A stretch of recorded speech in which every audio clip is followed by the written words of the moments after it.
Chapter 6. Friday, November 1st. Hermione woke slowly, stretching her arms over her head before curling deeper into the warmth of Draco's luxurious, king-size bed. The window across the room was cracked open, letting in a slight breeze that blew deliciously across the bare skin of her back. Morning sunlight poured through the half-open curtains, and Hermione vaguely wondered what time it was. The mattress dipped beside her, and Hermione smiled, her eyes still closed sleepily as Draco trailed a hand over her lower back, down to her thighs and back over her ass, coming to a stop at her hip. One of her eyes reluctantly cracked open just in time to see Draco grinning at her, the seductive look in his eye giving away his intentions. He leaned closer and brushed a kiss against her temple, her eyelid, the corner of her mouth.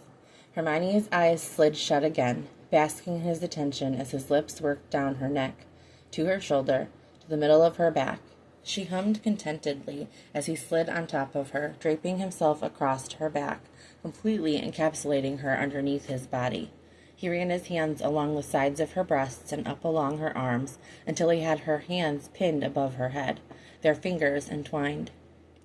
"Good morning, my love," he whispered into her ear, pressing himself against her in a way that left her breathless.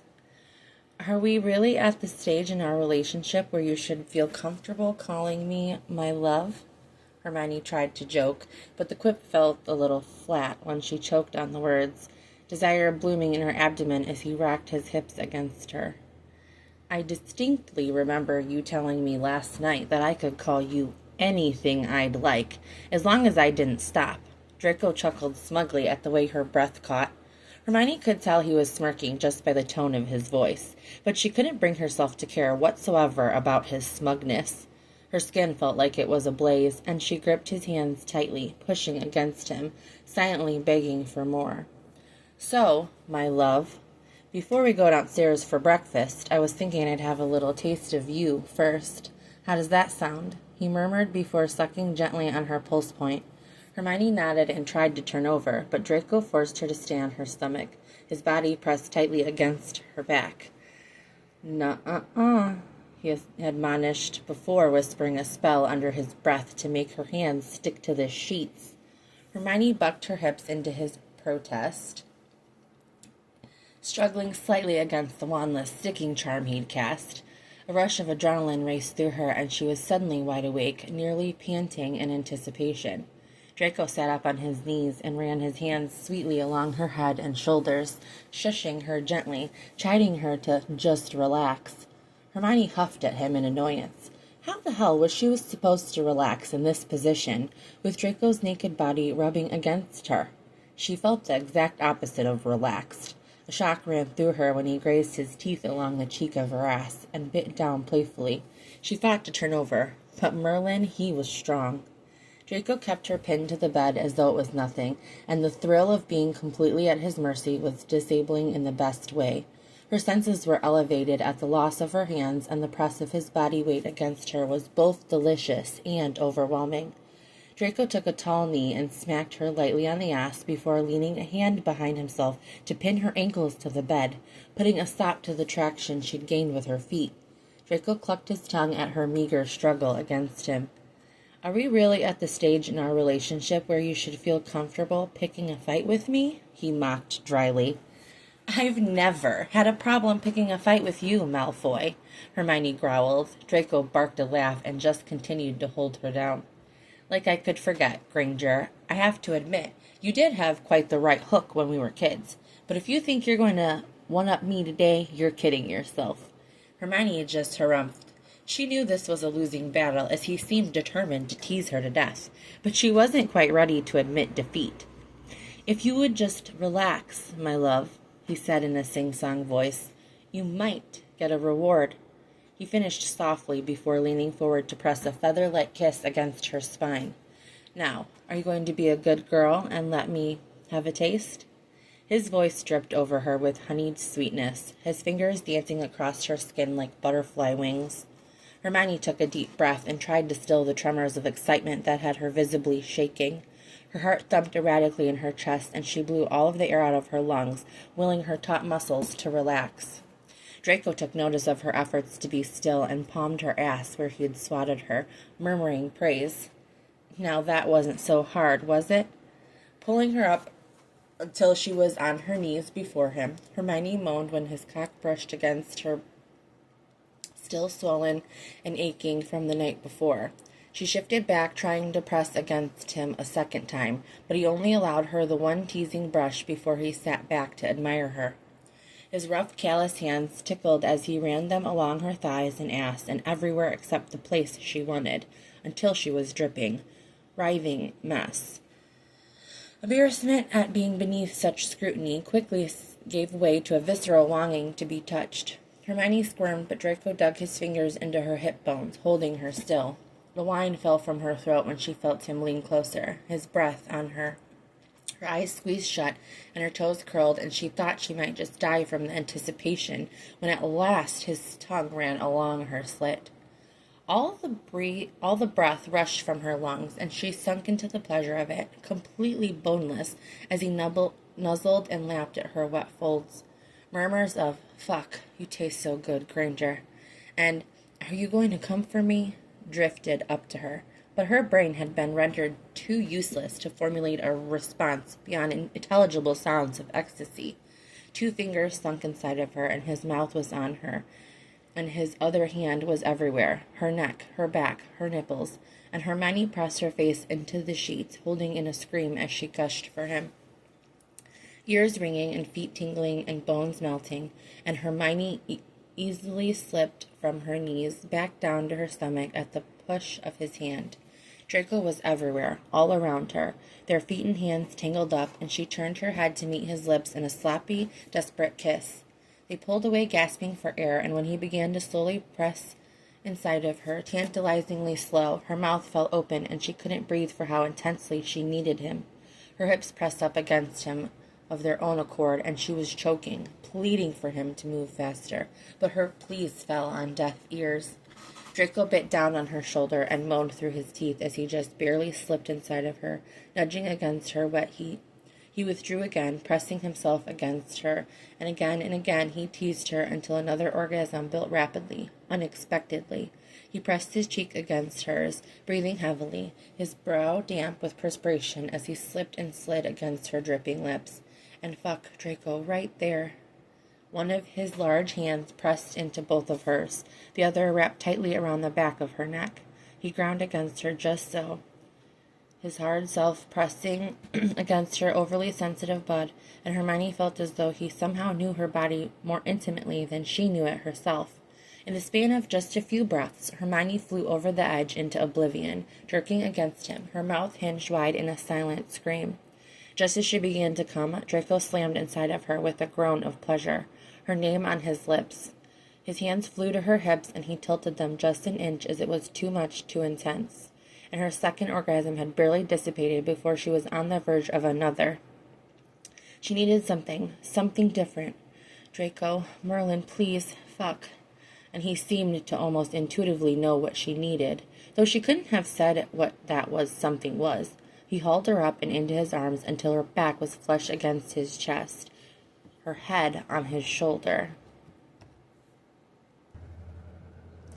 The new angle was unthinkably tight, but with her chest opened up, Hermione was able to take a deep breath, letting her heart rate slow. Draco ran his hands roughly along her body, plucking at her breasts, and if she had thought her skin was on fire before, it was nothing compared to now. Everything was intensely sensitive, and she shook in his arms, struggling to remain relaxed when she felt impossibly taut, ready to snap. Draco murmured once more to her to just relax, and she sagged against him, letting him hold her up completely. He rocked her up and down on himself, the movement slow and diminutive, but staggering in its intensity. She could live here, in this moment with him, melded against him. Safe. Home. Overwhelm rose up, and a tear hung in her lid as she released a choked sob, gasping for more, Draco. And she brushed his hand from her clit so that she could see it herself.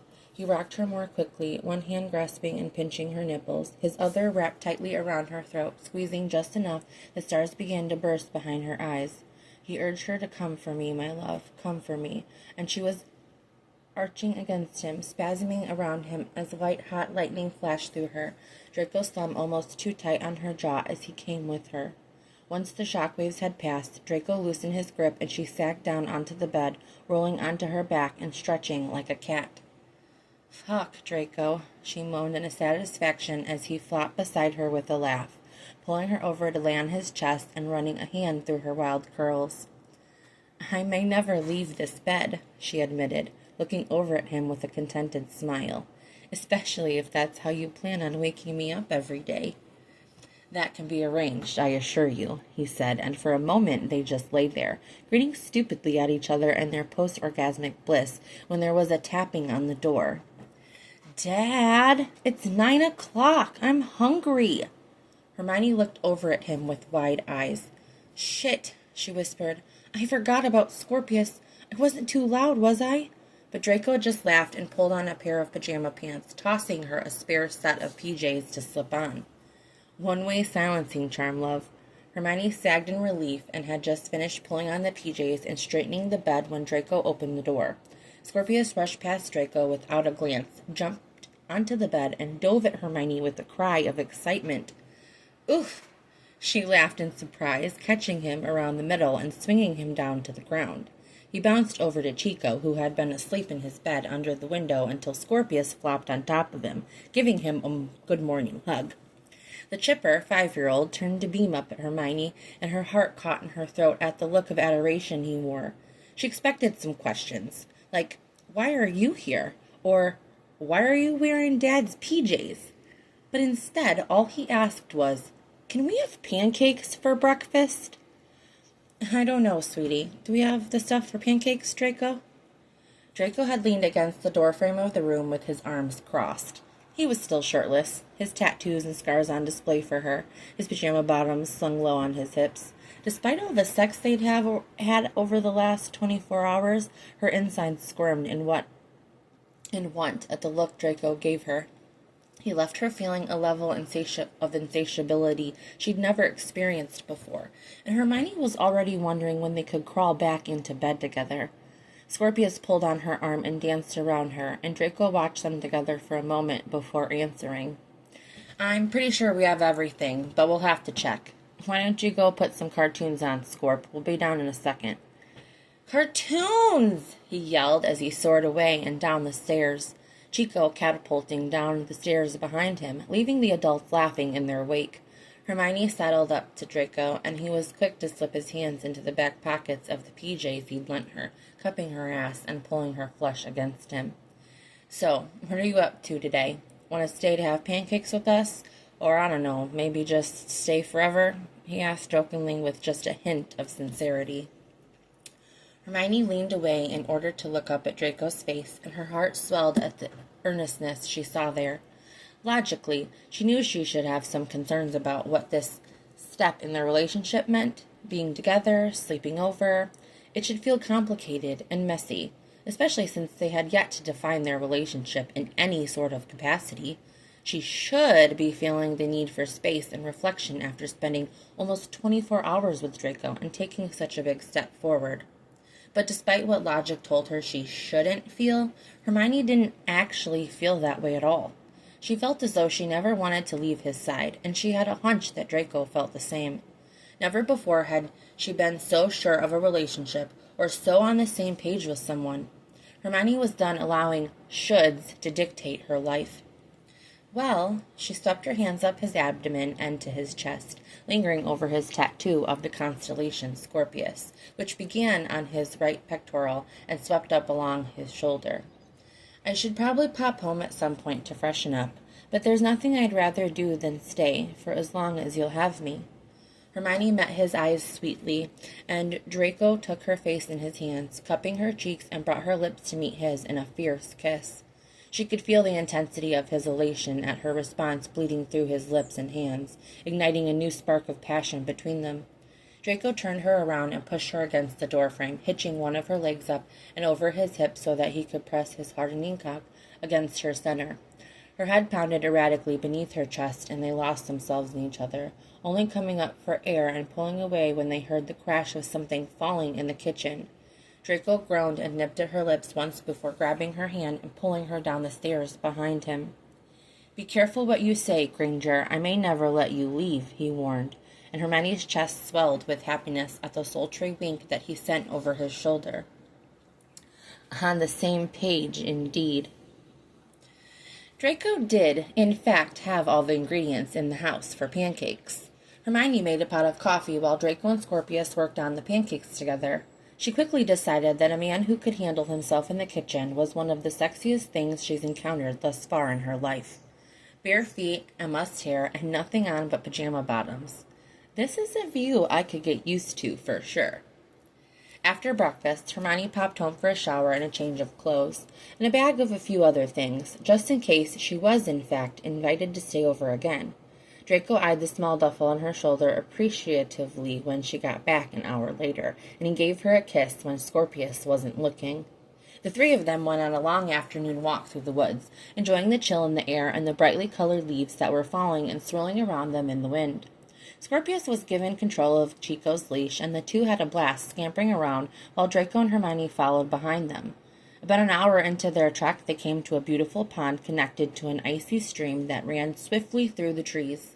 Draco pulled out a blanket and some snacks, and they relaxed on the quiet bank of the water, feeling wholly and fully content. By the time they returned, Scorpius was so tired from the last 2 days' activities that he was tripping over his own feet. Hermione helped him check off Nature Walk from his autumn bucket list, and Draco insisted he take a nap. Though he fought Draco for a few minutes. "I'm too big for a nap." He fell asleep the second his head hit the pillow. Hermione stifled a small yawn of her own, and Draco guided her down the hall towards his bedroom. The second the door was locked, they came together with a crash, all teeth and tongues and tearing at each other's outer layers haphazardly, the heat from the morning returning now that they were alone. "You know, I've been thinking about starting my own list," he said as he pulled his t-shirt over his head. "But you're going to need to help me." "I see where you're going with this, Draco Malfoy," Hermione laughed as she began unbuttoning her shirt, but Draco just ripped it over her head, fumbling with her bra until she batted his hands away to do it herself. "And when do we get to start on this list of yours?" "Right fucking now," he growled, bending her over the end of the bed. She shimmied her leggings down on her knees, and Draco unbuttoned his jeans frantically before palming her uncovered sex with a groan. He sunk 2 fingers inside of her and knocked her feet a little wider with some difficulty as they were still laced up in her hiking boots. It was the fast and hard fucking Hermione had been craving earlier, and she came twice with hardly any provocation, still overly sensitive. Draco fisted a handful of her hair, pulling her head back almost painfully. He dug his nails into her hip bone, holding nothing back as he slammed in and out of her, hitting her G-spot over and over until she could hardly take it any more. He finished with her as she came for a third time, biting down on her knuckles, as they wasted no time before detangling themselves and catching their breath. Hermione flopped onto her back with a laugh, her feet still on the ground, her leggings all caught up on her boots. Draco took pity on her and unlaced them, heaving them off her before slipping off his own and collapsing beside her. She shrugged Draco's pajama bottoms back on, and they cuddled under the covers together, falling into an easy and satiated sleep. When Hermione woke, it was to a small body pouncing on her. "Oof!" she cried, and rolled onto her back, Scorpius crawling into her arms for a hug. "Dad told me to come and wake you up for dinner." Hermione rubbed her eyes, noticing that it had begun to get dark outside while she slept. "It's dinner time, huh?" she asked blearily, her mouth feeling as though it was filled with cotton. She began to sit up, but Scorpius tugged on her arm and burrowed into her chest. Hermione's heart melted, and she wrapped her arms around him, saddened by how starved for female affection he seemed to be. She pulled the blanket up over them both and held him close, drifted back into a doze. A short time later, she blinked her eyes open as Draco crawled into the bed on the other side of Scorpius. "I thought you were going to wake Miney up, Scorp," he teased his son in a stage whisper. Hermione cracked her eyes and grinned while Scorpius rolled over into his dad's waiting arms. "We're snuggling, Dad," he said exasperatedly. "I can see that." Draco met Hermione's eyes, and they laughed to each other silently. "Dad, can Hermione tuck me in tonight? She's a good snuggler." "She is, isn't she?" Draco agreed, shooting Hermione another mischievous look. Scorpius rolled back over into Hermione's arms and looked up at her. "You can stay over again if you want to, Miney. I don't mind. Sleepovers are fun. I have sleepovers at Nana's and Grandfather's house all the time, Scorpius said in that very matter-of-fact voice of his. Dad told me that if I didn't want you to come over, then you wouldn't. But I like it when you're here. Hermione's heart nearly stopped as she looked down into the innocent eyes that shone up at her. She had suspected that Draco must have had some kind of conversation with Scorpius about her, but she hadn't wanted to pry, so she hadn't asked. Oh, and when did your dad tell you that? She asked, glancing over the top of his head to Draco, who looked a little surprised at the turn of the conversation had taken. Before you came over to watch Charlie Brown. He said that he was going to just cancel hanging out with you, but I told him you should just come over here. Ah, I see. So that was your idea, huh? And has your father consulted you on every occasion that I've come over? She asked slightly, and glanced at Draco, who had the decency to look a bit sheepish. Of course. We talk every night at bedtime, and he always asks me first to make sure it's okay for you to come over, Scorpius said proudly. Hermione's heart clenched, and she felt as though she may die from the cuteness overload. It had been clear from the start that Draco was a good father, but the more time she spent with the boys, the more evident it became. There were many things she found attractive about Draco, and many ways they just clicked. But his love and attentiveness to his son was the quality that really did it for her. Well, if I tuck you in tonight, won't you miss talking with your dad? Hermione felt a tear gathering in the corner of her eye, a swell of emotion building after the way Scorpius so obviously wanted her to be included in his life. Nah, I can talk to him any night. I want you to tuck me in tonight.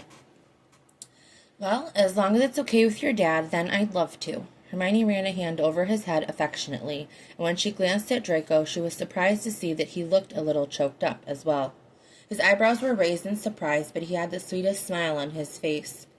It's perfectly fine with me, buddy, he assured his son before ruffling his hair and hauling him onto his back for a piggyback ride down the stairs. Hermione followed behind, still in Draco's slightly too big PJs, feeling like the luckiest girl in the world.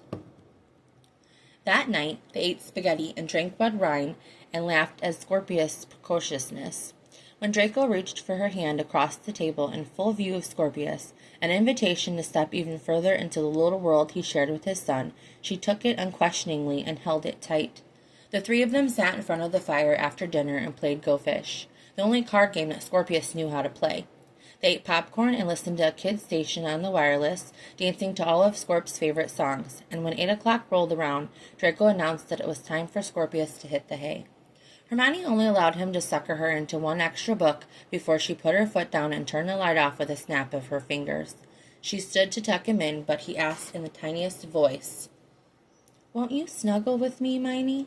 So she curled around him on his little twin bed, Chico twisted up between their feet, and wondered how she could ever be worthy of this sweet little man who had stolen her heart.